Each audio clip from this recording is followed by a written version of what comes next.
Miss, huwag kang lalabas dito hanggat di kami nakakalabas ng bahay, ha? Para sa kaligtasan mo. Pasensya ka na dito sa nagawa namin.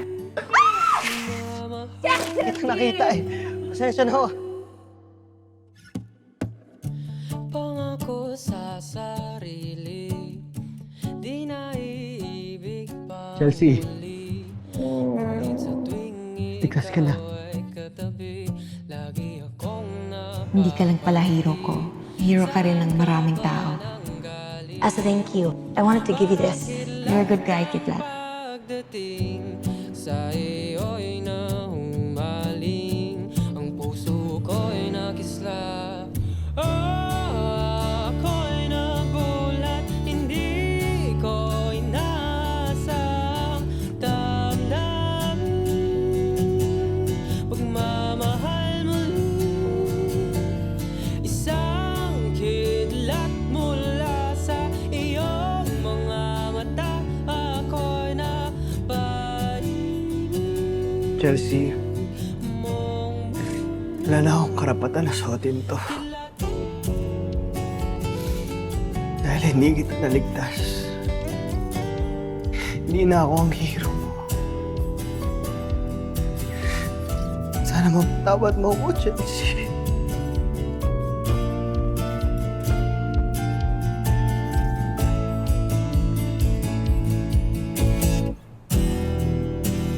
dahil sa iyong pagdating,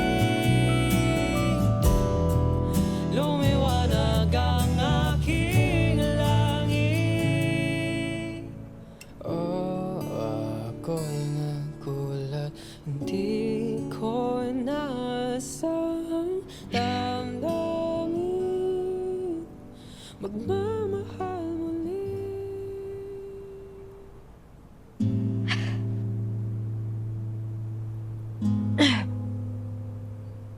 Tita?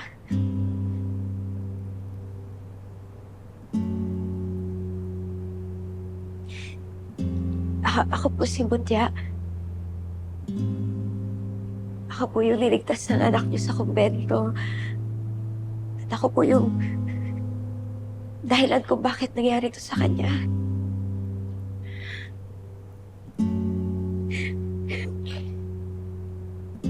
Ako po dapat yung namatay. Hindi po siya.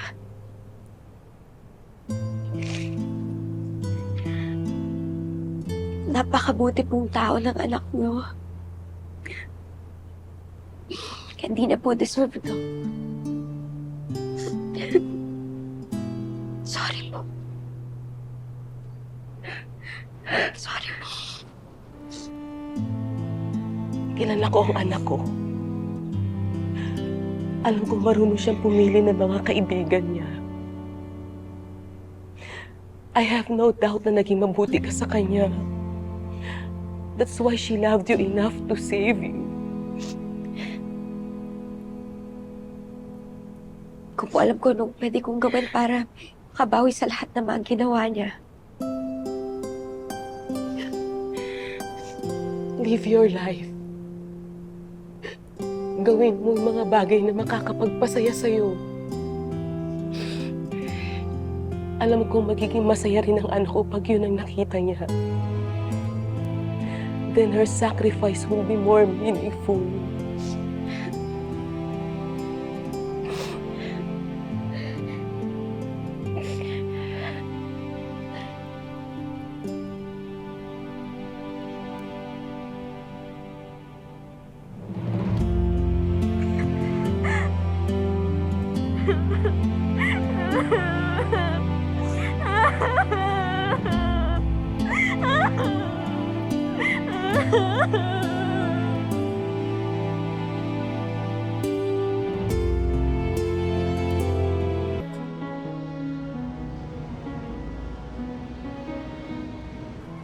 Lady, gusto mo usap muna tayo?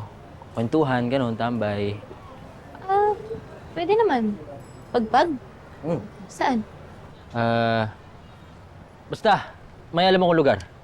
Ano? Ate, mas mabuti pa kung umuwi na tayo. Sobrang init eh. Tsaka sinabi mo puyat ka rin, di ba? Para makapagpahinga ka na. Jello, okay lang ba sana hiramin ko muna ate mo? May sasabihin lang kasi sana ako sa kanya. Ako na bahala sa kanya, promise, hatid ko siya pa uwi. Parang importante naman ang sasabihin mo ah. Sige na nga. Jello, uwi ka na lang muna. Susunod ako kaagad. Ingat ka ha?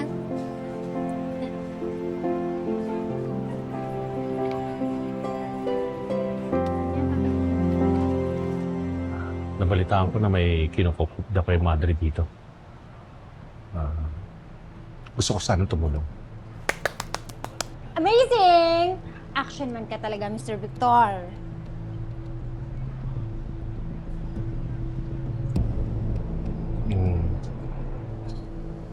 Paano ba ako makakatulong? Isuko mo si Matos. Siya, ang buong pamilya mo, at ang mga kampon ninyo, ang dahilan kung bakit nawala ng tutuluyan ng mga madre. Ngayon, sabihin mo sa amin, saan nagtatago ang walang hiya mong anak? Hindi ko po alam kung nasan si Matos. Hindi ako naniniwala sa'yo. Huh? Napakasinungaling mo talaga. Pinoprotektahan mo na naman yung anak mo. Si Kidlat ang pinoprotektahan ko. Ginagawa niyo dito? Layo mo ngayon, nanay ko. Kapal na mukha mo magpakita dito pagkas ng ginawa mo sa pamilya namin. Tama na, tama na. Ano ka ba? Walang iya ka ba? Ha? Dapat nabubulok ka sa kulungan eh, kasama yung anak mo eh.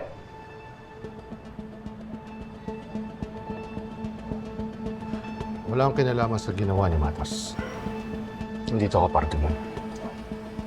Mas kasi, siguro mas mabuti kung tanungin mo ang nanay. Pinagsasabi mo? Anak, tama na nga. At ikaw, pwede ba umalis ka na?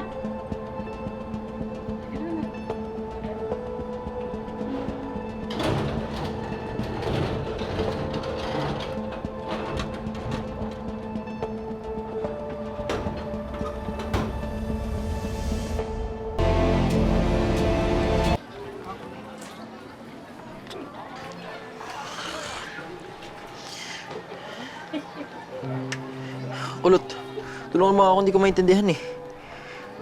Halika nga. Ano yan? Plastic anemia. Ikaw nga, Tol. Ano yun? Tol, oh.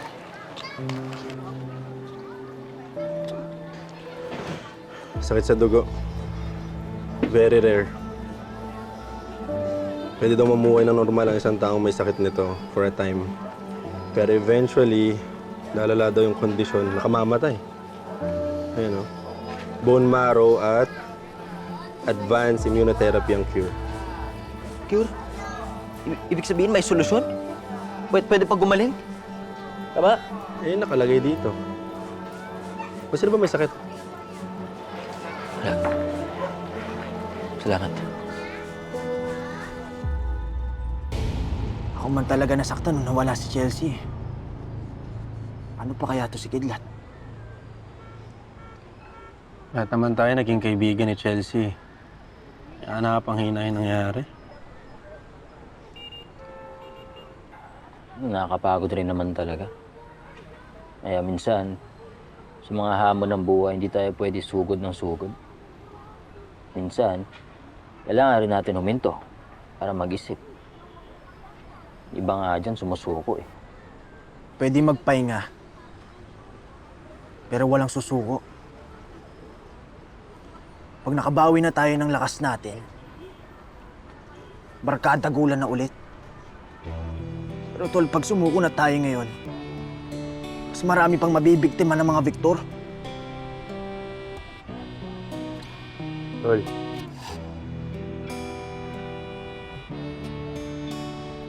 Tandaan nyo, evil triumphs when good men do nothing. Tayo yung mabubuting tao na may kakayanan lumaban. Hindi natin hayaang manalo ang kasamaan. Tol, lahat ng paghihirap natin, lahat ng sakripisyo natin, may patutunguhan din yan. Tiwala lang, Tol. Kaya paganda ka na, Tol. Baliktikas na tayo ulit. Kasi maraming umaasa sa atin. Kaya natin to. Basta sama-sama tayo. Atay basura tatapakan mo pa. Kaya kung tapatan ka kahit saan mapunta. Kaya't huwag mo nga hamunin ako ay may bala. Taglay ko ang lakas ng sandaang sundalo. Di mo nata...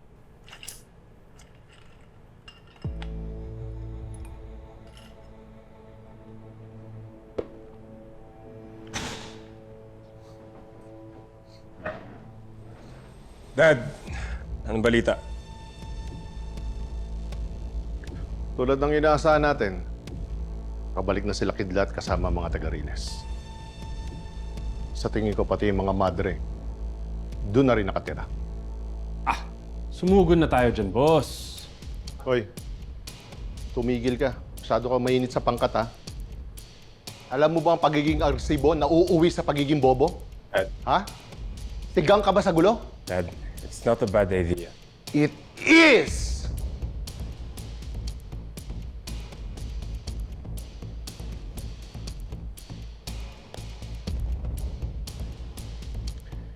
Binalik nila yung Bantay Riles. Ngayon, kung susugod kayo, baka maisahan kayo. Ano? Takot ka sa Bantay Riles? Anong nilalaban nila, mga payong nila? Matos, huwag mo malitin ang mga taga-Riles.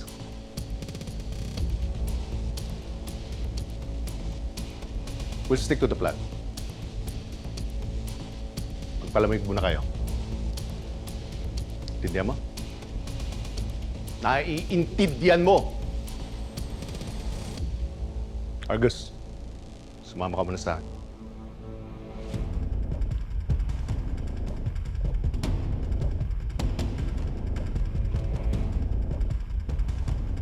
Paano, boss? Tetenga lang tayo rito. No. Pumunta kayo ng Riles, isama mo yung dalawa na to. Pag-aralan niyo yung mga galawan nila dun. Yun. Kopya. Kaon ka na, lab. Hindi, joke lang. Ingat ka. Bye. Nakamusta kayo ni Honey? Sabi ko ang OA nyo, konting lakad lang, pahinga ka agad. Sandali lang, tol. Naubos sa energy ko eh. Akala ko rumuronda kayo. Parang tumatambay lang. Oo nga, pagsabihin mo nga itong mga to. Ginagawa mo dito? Kaya nga, di ba pahinga ka muna? Wala ka bang tiwala sa amin? Kaya-kaya namin to. Hindi, mga tol, napaisip kasi ako sa mga sinabi nyo. Lalong-lalo na yung sa'yo, Kulot. Na mas mananaig ang mga kasamaan kung walang gagawin ng mga mabubuting tao. Ano palang ibig sabihin nun? Evil triumphs when good men do nothing. Wow. Gets. Grabe ah. Naisip ko rin na kung nandito si Chelsea, hindi niya ako hayaang maging malungkot. Pipilitin niya akong lumaban. Tama ka, Kidlat. Alam mo, sure ako, nakangiti ngayon si Chelsea mula sa langit. Kasi unti-unti ka nang bumabangon. Oh, ano pa hinihintay natin? Ba't tayo release na? Baka may makalusot pa sa atin, di ba? Tara. Oh, nagka-energy ah. Sige na.